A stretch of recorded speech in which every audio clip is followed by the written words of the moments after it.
Karena petani itu kan dalam tanda petik otaknya itu ada di mata. Iya. Halo rekan Pods Group, kembali lagi di Pods Group Podcast bersama Is Group. Di episode kali ini kita kedatangan bintang tamu yang merupakan pegiat di bidang pertanian dan perpupukan. Ada Mas Rifki Rahmatullah.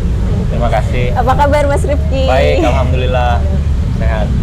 Sebelum kita lanjut lebih dalam lagi, Mas Rifki ini merupakan seorang yang bergerak di bidang dunia pertanian dan pepupukan ya, dan sepertinya sekarang ini sudah menghasilkan produk di bidang pertanian tuh. Bisa dijelaskan dong, ada apa saja tuh produk yang dihasilkan oleh Mas Rifki selama bergerak di bidang dunia pertanian?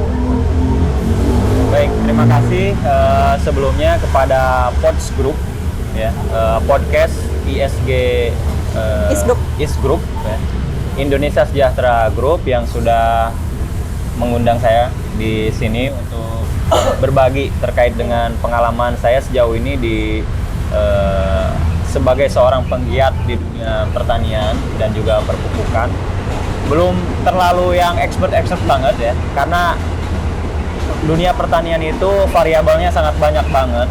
Satu hal berbeda aja bisa mengubah cara pandang kita terhadap bagaimana manajemen dan pengelolaan yang tepat untuk budidaya pertanian.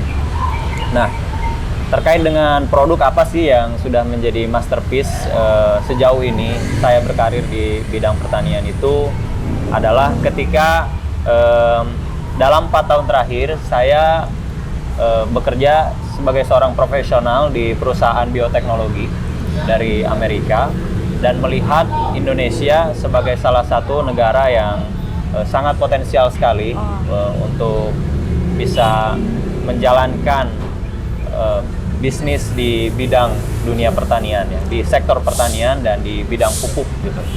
Nah, ada 2 produk yang menjadi andalan sejauh ini. Yang pertama itu adalah pupuk NPK yang diperkaya dengan bakteri.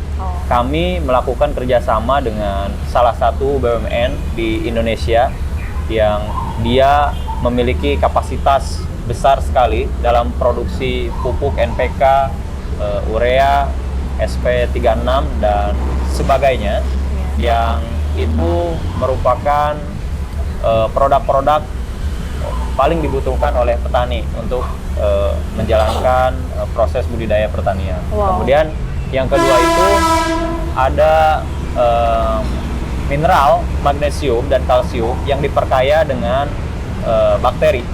Nah, perusahaan ini juga perusahaan yang sangat besar dan memiliki kapasitas yang besar untuk mensuplai bahan baku dari Indonesia. Oleh karena itu, kami sangat optimis sekali ya bergerak di 2 produk ini merupakan sesuatu yang bisa menjadi solusi berkelanjutan untuk permasalahan sektor pertanian dan petani pada hari ini gitu. Karena petani itu mengalami kesulitan diakibatkan oleh harga pupuk dan subsidi yang tinggi. Betul. Dan distribusi atau kuantiti dari pupuk subsidi itu jumlahnya diturunkan, untuk komoditinya juga dikurangi, dan terkadang mereka mengalami kesulitan mendapatkan pupuk ketika musim tanam sudah masuk pada waktunya.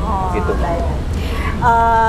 Membahas background tadi ya, dunia pertanian itu nih, Mas Rifki itu masuk ke dunia pertanian ini apakah memang sudah cita-cita dari dulu, sebuah keinginan dari dulu, atau misalnya karena memang background pendidikannya nih gitu, memang background sesuai background pendidikan, atau bahkan mungkin karena memang keterpaksaan atau karena kemauan orang tua, atau bagaimana nih? Bisa dijelaskan? Ya, gitu. Memang itu sangat ini ya.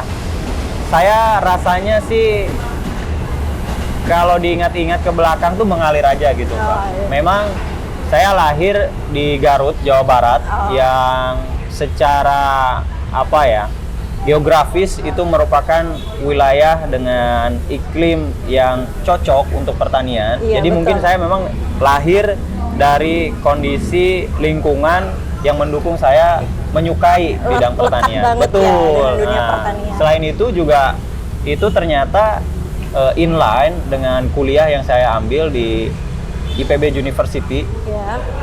jurusan ilmu tanah.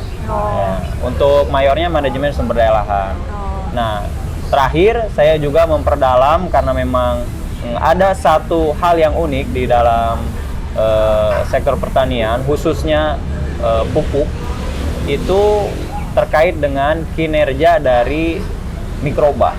Mikroba itu merupakan satu entitas ya yang tidak bisa dilupakan karena dia memiliki peran dan fungsi yang sangat besar terhadap keberhasilan budidaya pertanian. Nah, terakhir saya juga memperdalam itu lagi di IPB University, mengambil program studi Soil Biotechnology and Environment gitu. Oh, gitu. Jadi memang dulunya memang lahir di dunia yang lingkungannya lekat sekali dengan dunia pertanian, kemudian ada ketertarikan untuk mendalami itu, kemudian dengan ketertarikan itu masuk ke sekolah yang berhubungan dengan pertanian juga, memang sudah mengalir darah. Betul, ya enjoy sih sejauh ini menjalani hal itu ya. Kadang saya kalau di rumah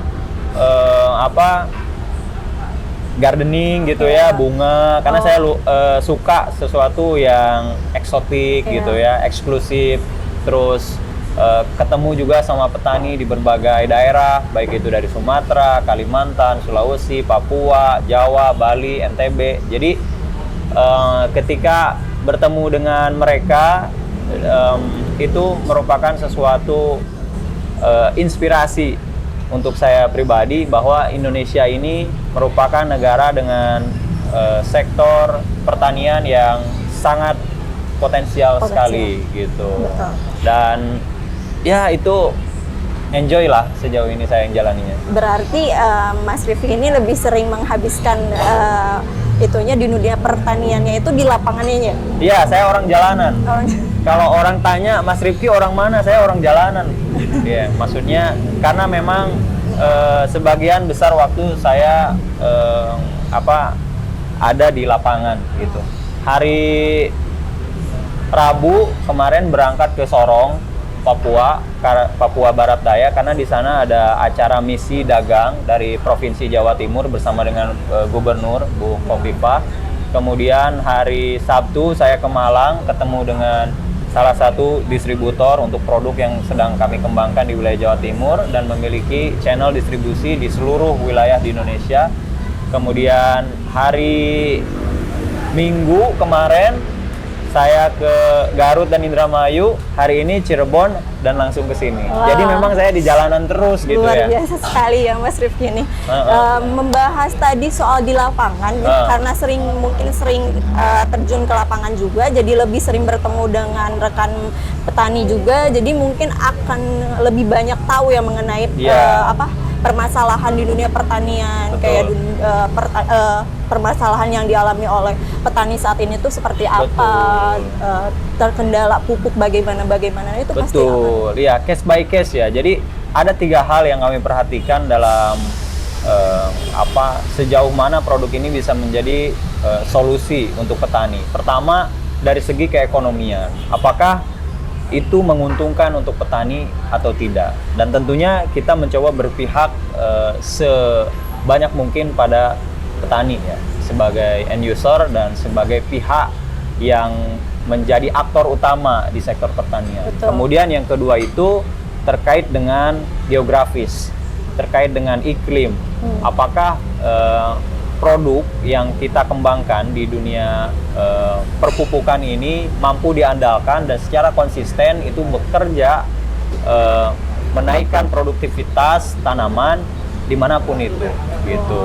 Tidak hanya juga di Indonesia, tapi mungkin di geografis yang lebih ekstrim di dunia ini ya, di bumi ini gitu, di berbagai benua gitu, bahkan mungkin negara-negara seperti misalkan Cina, Amerika, Brazil, Argentina, Vietnam, Australia gitu.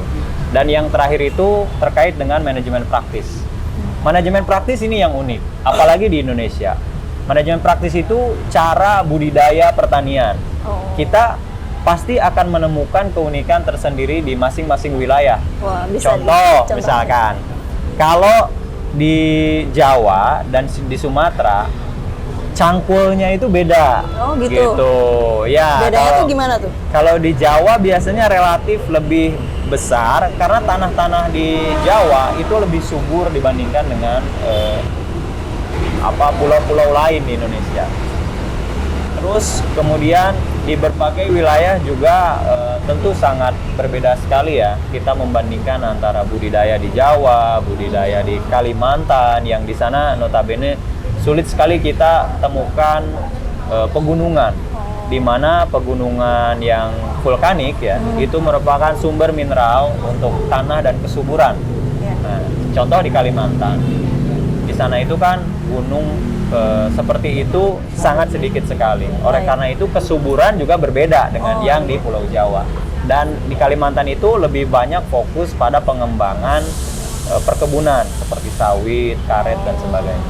Gitu. Jadi sejauh ini Mas Rifki turun ke dunia pertanian nih, apakah ada nih yang paling banyak dikeluhkan oleh petani itu, atau misalnya yang paling banyak permasalahannya itu dalam hal apa nih biasanya? Ya. Sejauh ini, jadi sejak tahun sekitar 80-an itu kita baru mengenal yang namanya revolusi hijau. Dan revolusi hijau itu adalah penggunaan pupuk anorganik, NPK dan urea secara besar-besaran dan berkelanjutan sampai dengan hari ini. Baik. Pada saat itu memang tanah di Indonesia itu dalam kondisi yang subur. Artinya bahan organik di tanah itu tinggi, kemudian mikroba di dalam tanah itu juga aktivitasnya tinggi. Ketika ada penambahan pupuk kimia anorganik ya, NPK urea itu mampu meningkatkan produktivitas tanah. Nah, tapi ternyata ketika saat itu tidak sampai dengan hari ini tidak didampingi secara ketat dengan perhitungan untuk pemupukan secara lengkap dan berimbang. Impact-nya apa? Hari ini yang kita rasakan, tanah-tanah di Indonesia itu mengalami kemiskinan.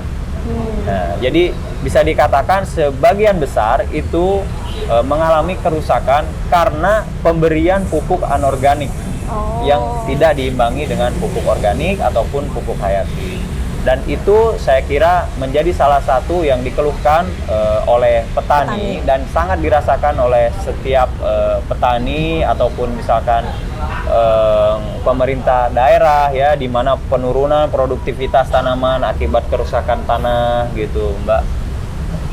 Atas solusi itu untuk saat ini ya, saya yang bekerja secara profesional di salah satu perusahaan bioteknologi itu mengembangkan satu teknologi bakteri yang bisa membantu mengembalikan ya, setidaknya mengembalikan ya sedikit-sedikit, lama-lama jadi terasa gitu kan ininya apa perubahannya ke arah yang lebih baik. Betul. Sebagaimana yang tanah-tanah kita punya kualitasnya pada saat dulu. Ya, salah satu bentuk usaha. Ya, itu kalau dari segi tanah. Kemudian yang kedua itu secara global. Nih, secara global. Sejak terjadinya COVID itu ada satu impact yang dirasakan adalah kenaikan harga pupuk untuk yang non subsidi dan kelangkaan pupuk di pasar. Ya, karena kan pada saat COVID itu movementnya pupuk itu sulit tuh. Indonesia mengimpor sebagian besar bahan baku, ada pupuk fosfat, pupuk kalium itu dari negara-negara lain. Yang kita bisa produksi di dalam negeri adalah hanya pupuk urea saja, gitu. Nah, akibat dari kenaikan harga pupuk dan kelangkaan itu juga terasa oleh perkebunan-perkebunan besar yang pada saat itu bahkan dari mereka ada yang melewatkan waktu pemupukan. Ya udahlah, daripada harganya mahal terus nggak ada juga barangnya, untuk musim sekarang nggak usah dipupuk gitu. Kemudian sekarang permasalahan berlanjut dengan situasi krisis global, baik itu yang ditimbulkan oleh perang misalkan Mbak, misalkan perang Rusia dan negara-negara di sekitarnya seperti Belarusia itu merupakan negara yang mensuplai bahan baku pupuk kalium. Nah, mereka sangat berpengaruh terhadap pasar pupuk secara global, termasuk yang merasakan dampak itu adalah Indonesia, gitu. Ya, oleh karena itu saya kira mungkin juga itu salah satu faktor yang menjadi driven gitu ya kepada pemerintah, di mana subsidi itu dikurangi jumlahnya, kemudian target komoditinya juga dikurangi gitu. Kemudian dari jenis pupuknya sendiri dikurangi. Oleh sebab itu ya harus adalah teknologi yang bisa mengimbangi itu. Dan alhamdulillahnya ya sejauh ini selama saya berkarir di dunia pupuk, ini ya maksudnya mungkin menjelaskan sedikit dan terkait dengan Magnewis merupakan produk yang dilahirkan oleh partnership antara perusahaan Amerika dan Indonesia, yang saya yakin ini menjadi produk solusi berkelanjutan bagi permasalahan pertanian di Indonesia dan bahkan mungkin dunia. Karena salah satu partner kami di Indonesia ini memiliki deposit bahan baku 500 juta ton. Banyak sekali. Sampai saya mungkin usianya tutup, mereka masih produksi. Ya, gitu. Ini luar biasa lah potensinya. Membahas pupuk yang tadi, melanjutkan karena kan pupuk sendiri ini juga kan memiliki jenis dan ragam pemanfaatannya ya, tanaman gitu kan. Bagaimana nih efisiensi dari penggunaan pupuk bagi tanaman, mulai dari misalnya jenis pupuknya atau misalnya dosis yang tepat itu seperti apa sih gitu? Ya, jadi memang kalau kita mau secara tepat itu harus melihat kondisi seperti tanah, tanaman, dan cara budidaya. Tanah di Kalimantan dan di Jawa itu berbeda seperti yang saya jelaskan. Di Kalimantan relatif pH-nya itu rendah gitu karena di sana kan banyak gambut. Kalau di Jawa relatif ya mendekati netral karena adanya mineral-mineral gitu kan, tingginya bahan organik gitu. Tapi ada juga tanah-tanah yang secara intensif itu dilakukan proses budidaya di situ tanpa ada maintenance yang bagus, juga mengalami penurunan kualitas gitu. Nah, tanah sebagai media tumbuh tanaman yang secara umum itu juga tentunya akan sangat berpengaruh terhadap kesehatan tanaman gitu ya, baik itu akar, batang, daun ataupun hasil tanaman, itu yang harus kita jaga terlebih dahulu. Oleh karena itu, untuk menentukan efisiensi pemupukan yang paling tepat itu adalah kita melihat kondisi tanah. Gimana sih kondisi tanahnya? Bahan organiknya tinggi atau rendah? pH-nya tinggi atau rendah? Kemudian unsur-unsur seperti nitrogen, fosfor, kalium yang ada di situ tinggi atau rendah gitu. Nah, setelah kita tahu hasilnya, baru kita cek tanaman apa yang mau kita tanam. Jumlah pupuk singkong dengan pepaya, kangkung, padi, kentang, cabai, tomat itu pasti beda gitu. Jadi kita tahu kondisi tanahnya, kita tahu kondisi tanaman yang membutuhkan pupuk. Dan terakhir, bagaimana cara pupuk itu diaplikasikan. Kapan waktunya, seperti apa caranya, perlu dikombinasikan atau tidak, apa jenisnya. Hal-hal itu yang perlu diperhatikan gitu. Oleh sebab itu, seperti yang tadi saya sampaikan di awal, Mbak, dalam pertanian itu memang variabelnya banyak banget gitu. Dan petani yang kita anggap mereka itu secara strata pendidikan kadang rendah, mungkin keilmuan mereka sepertinya tuh gak tinggi-tinggi amat kayak kita gitu loh. Tapi sebetulnya mereka itu pintar. Karena yang paling penting untuk diperhatikan adalah bagaimana dia adaptasi di dalam lingkungan itu dan mengetahui resep paling tepat untuk pemupukan, untuk proses budidaya di situ. Jadi seolah-olah kita menganggap mereka itu tidak memahami dunia luar, tapi cara mereka memahami di lokasi itu merupakan sesuatu yang sangat luar biasa. Bagi saya sangat indah sekali bagaimana memahami cara berpikir petani. Hanya saja mungkin ya kehidupan bersosial kita di sini agak berbeda gitu.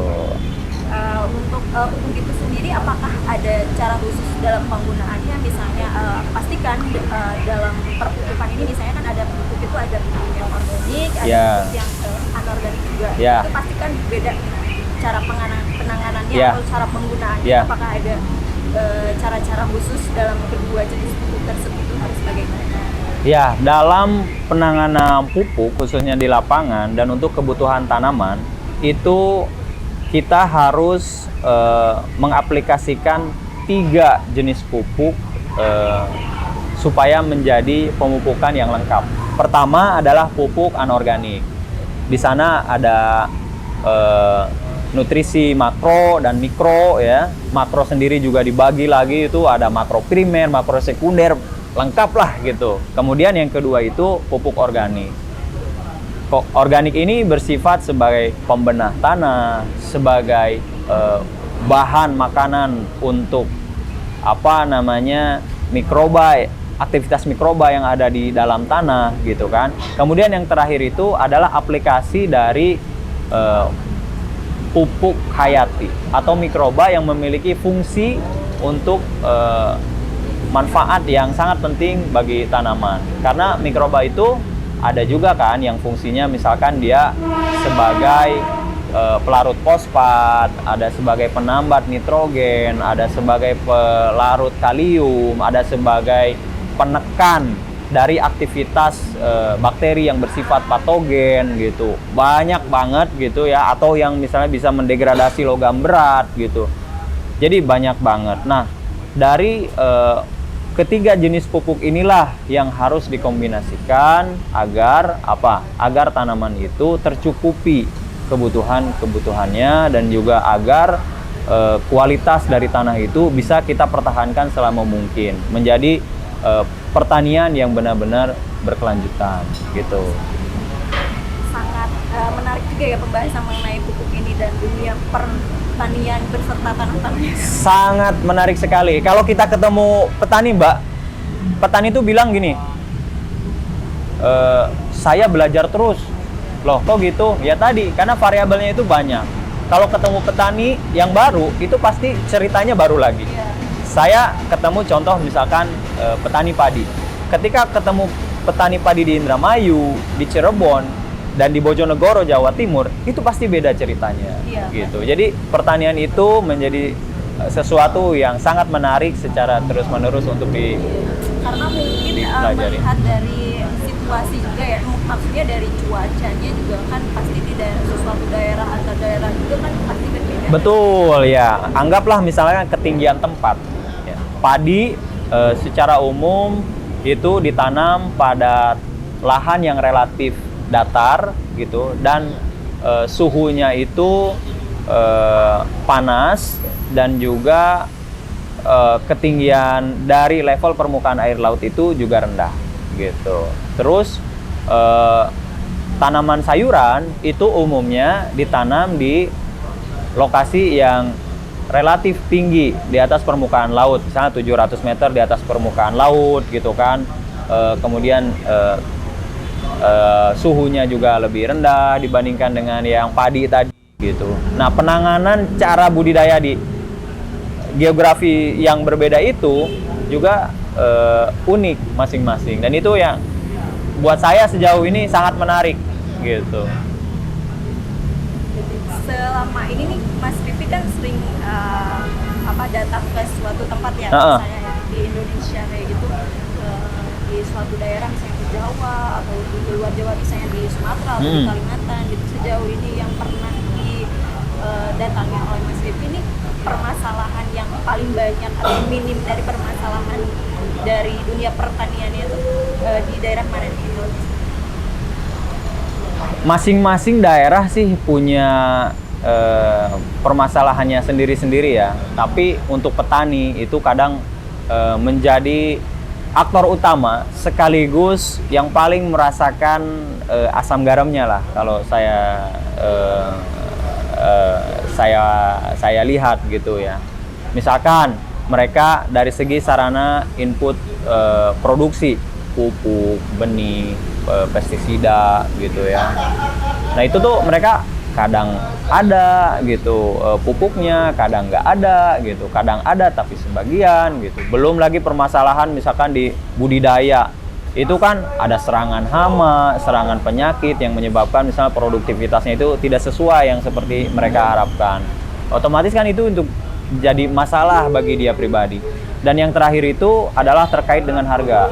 Contoh, pada saat musim panen itu harga biasanya jatuh. Dan ketika musim panen harga jatuh, itu yang merasakan permasalahan itu petani ya di mana-mana juga. Di Sumatera, di Jawa, Sulawesi, Kalimantan, Maluku, Papua, ataupun NTB, Bali. Kalau harga sudah jatuh seperti itu ya, mereka ada di posisi yang sama ya, merasakan ternyata tidak seindah yang mereka bayangkan ketika mereka misalnya melakukan budidaya gitu. Sejauh Mas Rifki berkecimpung di dunia pertanian ini nih, terjun langsung gitu, mengunjungi daerah-daerah gitu, bertemu dengan petani gitu, pasti kan ada naik turunnya, pasang surut gitu, ada kendalanya gitu. Itu biasanya apa sih? Saya pribadi? Iya. Oh ya, saya memang berangkat dari seorang entrepreneur mungkin ya. Saya bukan Jawa entrepreneur lah, mungkin sedikit-sedikit kali ya. Karena background orang tua juga saya PNS dua-duanya gitu. Tapi saya orangnya ya ambil risiko aja lah, hidup di jalanan it's okay gitu kan. Hidup di manapun oke, meeting ketemu dengan siapapun oke gitu.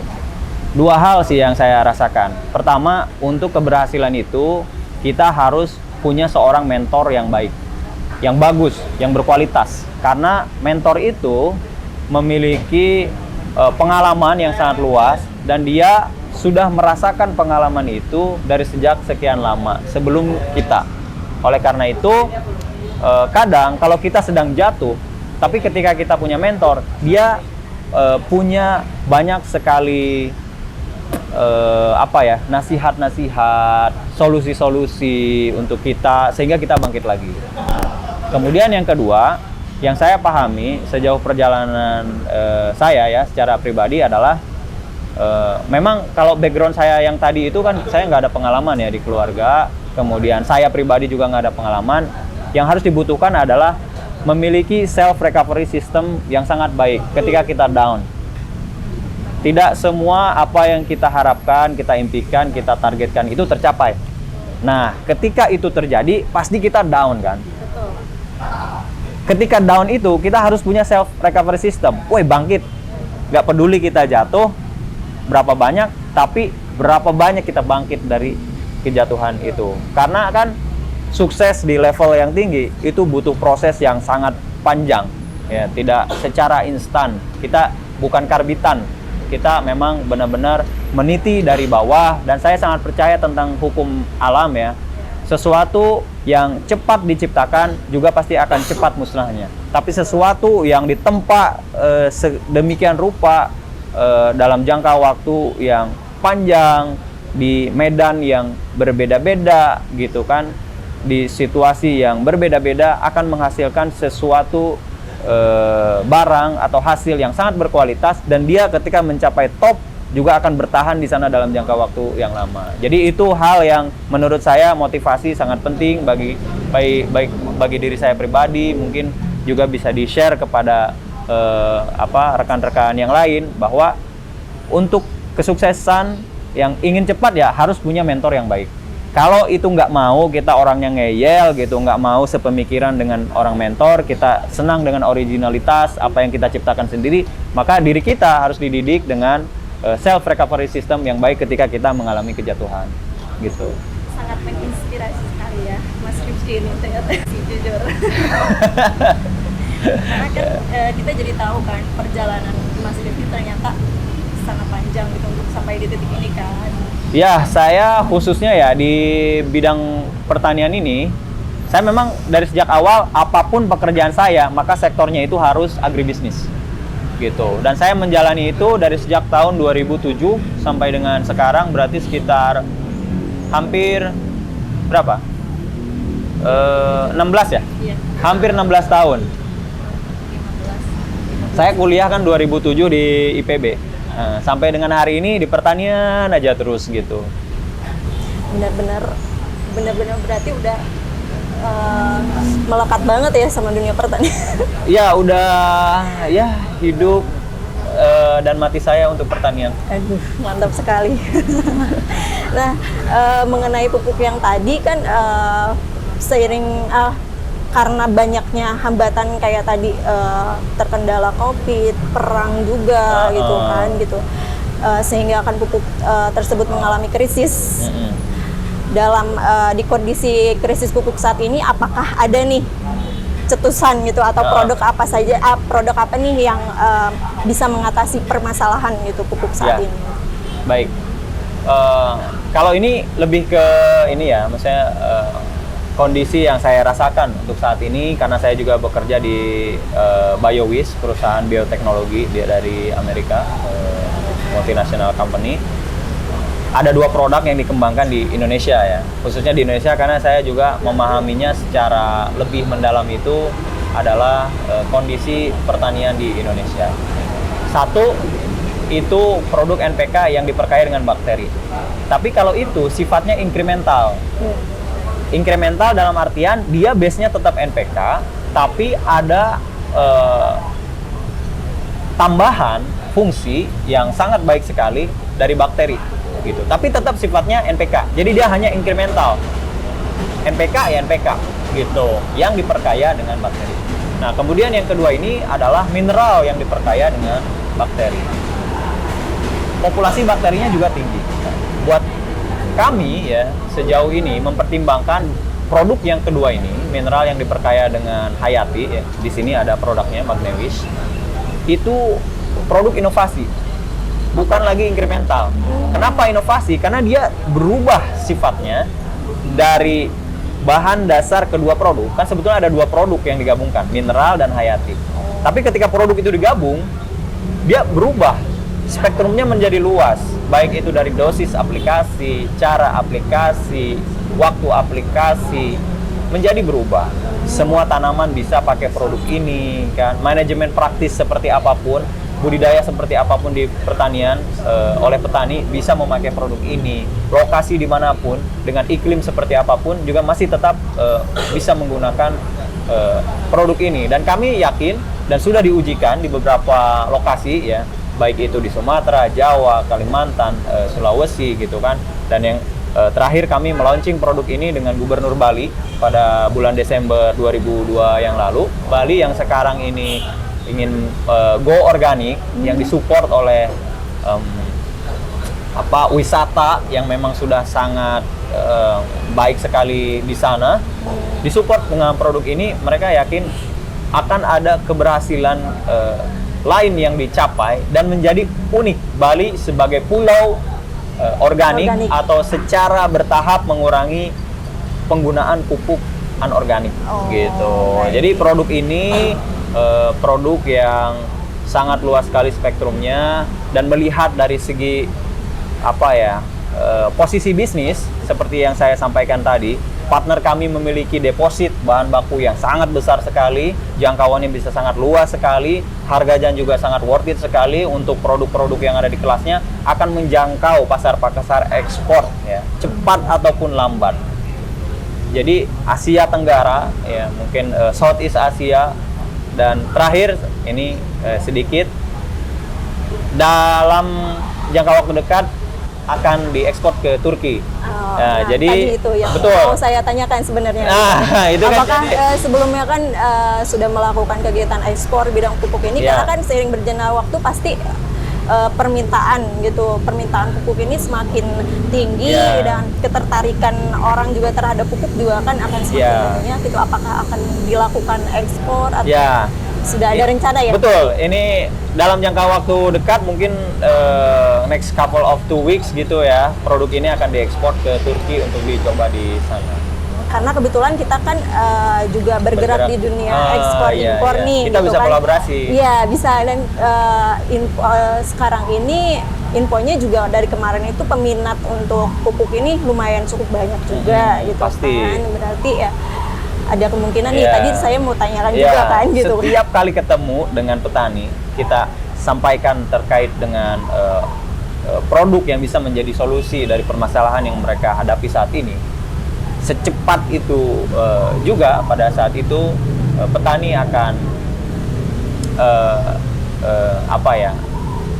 ingin mencoba produk tersebut. Karena petani itu kan dalam tanda petik otaknya itu ada di mata, Iya. gitu. Mereka itu kita jelaskan panjang lebar, oke, it's okay, tapi kita uji dong Iya. di tanah, gitu. Makanya kami banyak sekali melakukan demonstration plot di berbagai wilayah dan secara intensif, apalagi di Pulau Jawa, di Bojonegoro kami lakukan demonstration plot itu di luasan 8 hektar. Dan untuk aplikasinya itu menurut pada manajemen praktis atau proses budidaya yang biasa dilakukan oleh petani di sana. Artinya tidak ada rekayasa dari kami harus order misalnya, Pak gini ya, Pak gitu ya, gitu. Cara aplikasinya, jumlah dosisnya apa nggak ada. Nah, itu pure petani dan hasilnya meningkat sekitar 27%. Nah, next season mereka mau aplikasi untuk luasan 100 hektar. Ini hari Rabu mungkin saya di Bojonegoro. Wow, Ya. hebat sekali. Banyak sekali energinya ya. Ah ya, saya orang jalanan. Tadi kan sudah itu juga ya, udah menceritakan bagaimana perjalanannya dari nol gitu sampai berada di titik ini nih. Bisa diceritakan suka dukanya berkecimpung di dunia pertanian itu seperti apa? Iya. Kalau saya sukanya banyak sih ya. Suka. Kadang duka, ya udah suka. Duka lagi. dibuat suka. Nah, duka dibuat suka. Kan itu tergantung bagaimana kita melihat angle-nya ya. Iya.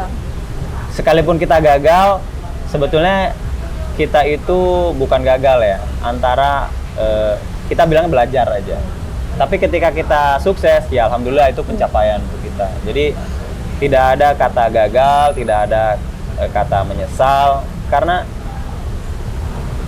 sedikit mungkin ya, karena ini terkait misalkan dalam Islam itu sendiri, bahwasannya Tuhan membolak-balikan keadaan kita di atas dan di bawah itu semata-mata untuk mengambil pelajaran. Iya. Jadi tidak ada sesuatu yang sia-sia dalam satu proses yang kita jalani, sehingga apapun itu pasti ada pelajaran kecil ataupun besar yang menjadi bekal yang harus kita kumpulkan dan menjadi sesuatu yang akan bisa kita gunakan suatu saat nanti, gitu. Jadi kuncinya ya ikhlas, bersyukur.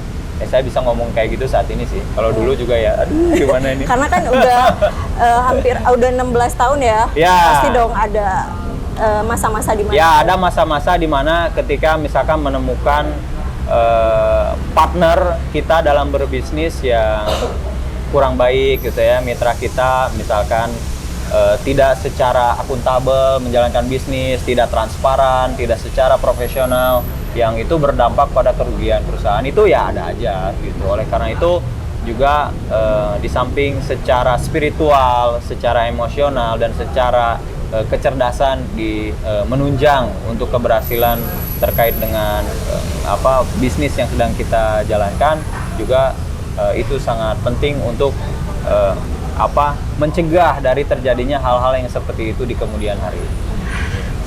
Ternyata perbincangannya sangat menginspirasi sekali. Iya, ini mungkin bisa sampai jangan 10 menit, 10 jam itu harusnya. Sekarang nih sebelum penutupan, mungkin ada yang mau disampaikan sama teman-teman semua, ada motivasi atau pesan-pesan nih kepada teman-teman nih, anak-anak muda gitu kan, supaya melihat memandang dunia pertanian itu tidak, sekarang kan orang pasti ya kalau memandang dunia pertanian itu apa sih gitu kan, pasti isinya paling nyangkul doang gitu kan. Betul. Atau apa gitu kan. Padahal kan kalau misalnya kita gali lebih dalam lagi, kita menggunakan teknologinya dengan baik gitu kan, itu kita bisa membuat dunia pertanian itu benar-benar menyenangkan itu, dan Iya. hasilnya bakalan Mengikuti. Iya. Jadi memang apa ya? Kita balik lagi ke potensi ya sebelum masuk ke situ. Indonesia itu salah satu negara agraris lah di dunia. Luas wilayah yang bisa kita garap untuk fokus pada sektor pertanian itu sangat luas. Di samping Brazil misalkan kan, keanekaragaman hayati Brazil dan Indonesia ya so-so aja gitu. Indonesia itu negara kaya, artinya potensi untuk mengembangkan agribisnis itu sangat besar sekali. Tapi yang kedua memang skill gitu kan, terus investasi di situ juga menjadi tantangan tersendiri. Tapi bukan tidak mungkin bahwa di sektor agribisnis itu akan menjadi suatu sektor yang justru sangat diminati ya, khususnya untuk para kaum milenial ya. Saat ini terjadi penurunan sumber daya manusia gitu, karena anak-anak muda melihat pertanian itu, waduh kotor, waduh panas jadi hitam, malah sekarang iklan skincare yang banyak kan, gitu. Tapi di lain itu ada hal yang sangat mulia dari sisi pertanian, bahwa kita di resto ini ya dengan menu-menu yang ada itu kan juga proses perjalanannya dari sejak lahan, gitu, dari petani masuk ke pasca panen, masuk ke manufacture produksi, masuk ke toko, baru dibeli, dihidangkan, baru ada di sini, gitu. Artinya pertanian itu selama ada manusia hidup di dunia ini, ya selama itu pula pertanian itu akan eksis. Bagaimana untuk bisa melakukan manajemen yang sangat baik di dunia pertanian itu akan menentukan keberhasilan. Kalau di dunia negara-negara luar ya, mereka udah masuk pada precision farming misalkan dan mekanisasi. Precision farming itu adalah level di mana manajemen yang ada di dalam budidaya itu benar-benar strict, benar-benar sesuai apa yang harus dilakukan. Kemudian mekanisasi seperti permesinan ya, traktor, terus peralatan pasca panen dan budidaya lainnya itu juga sudah sangat baik sekali. Dan Indonesia potensinya masih bisa ke arah sana.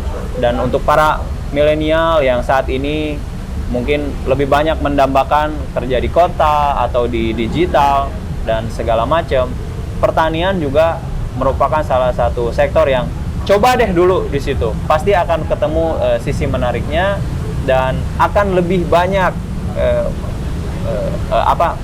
timbul dulu rasa suka, dan justru lebih banyak lagi rasa suka yang hadir ketika kita menyukai itu. Bagaimanapun pertanian itu adalah menyelaraskan diri kita sebagai individu di dalam satu lingkungan yang alamiah, natural ya. Kita memang hidup di sini, mendengar air enak, melihat hijau-hijau enak, melihat misalnya padi yang mau dipanen enak gitu ya. Jadi hal-hal itu merupakan ekstra yang intangible, tidak bisa kita hitung, tidak bisa kita nilai, tapi memiliki banyak manfaat terhadap diri kita gitu. Oleh karena itu sektor pertanian tentu akan menjadi sektor yang juga sesuai dengan kebutuhan milenial hari ini. Sangat menginspirasi anak-anak muda ya, kaum milenial sekarang. Kalau misalnya teman-teman yang baru mau memulai untuk terjun di dunia pertanian, jangan ragu ya. Iya, kalau mau ya kecil-kecilan dulu. Misalkan nih ada pot-pot di halaman rumah, ya aplikasi pupuk, baru kelihatan misalnya reaksinya, weh kalau dipupuk ternyata daunnya lebih hijau ya, buahnya lebih besar ya, gitu, tanaman lebih sehat ya, lebih jarang sakit. Nah setelah itu ya mungkin masuk ke dalam level-level yang lebih tinggi lagi. Mungkin kita itu dulu, bisa dilanjutkan nanti obrolannya. Boleh, nanti ada rekan saya dari Italia, dia orangnya friendly banget, sosial banget, dan saya yakin itu akan lebih banyak lagi inspirasi yang datang dari rekan saya. Kalau untuk di on-cam mungkin kita bisa stop dulu sampai di sini ya. Oke. Jangan lupa like, komen, dan subscribe. Kira-kira siapa lagi ya bintang tamu yang akan kami undang di Pots Group selanjutnya.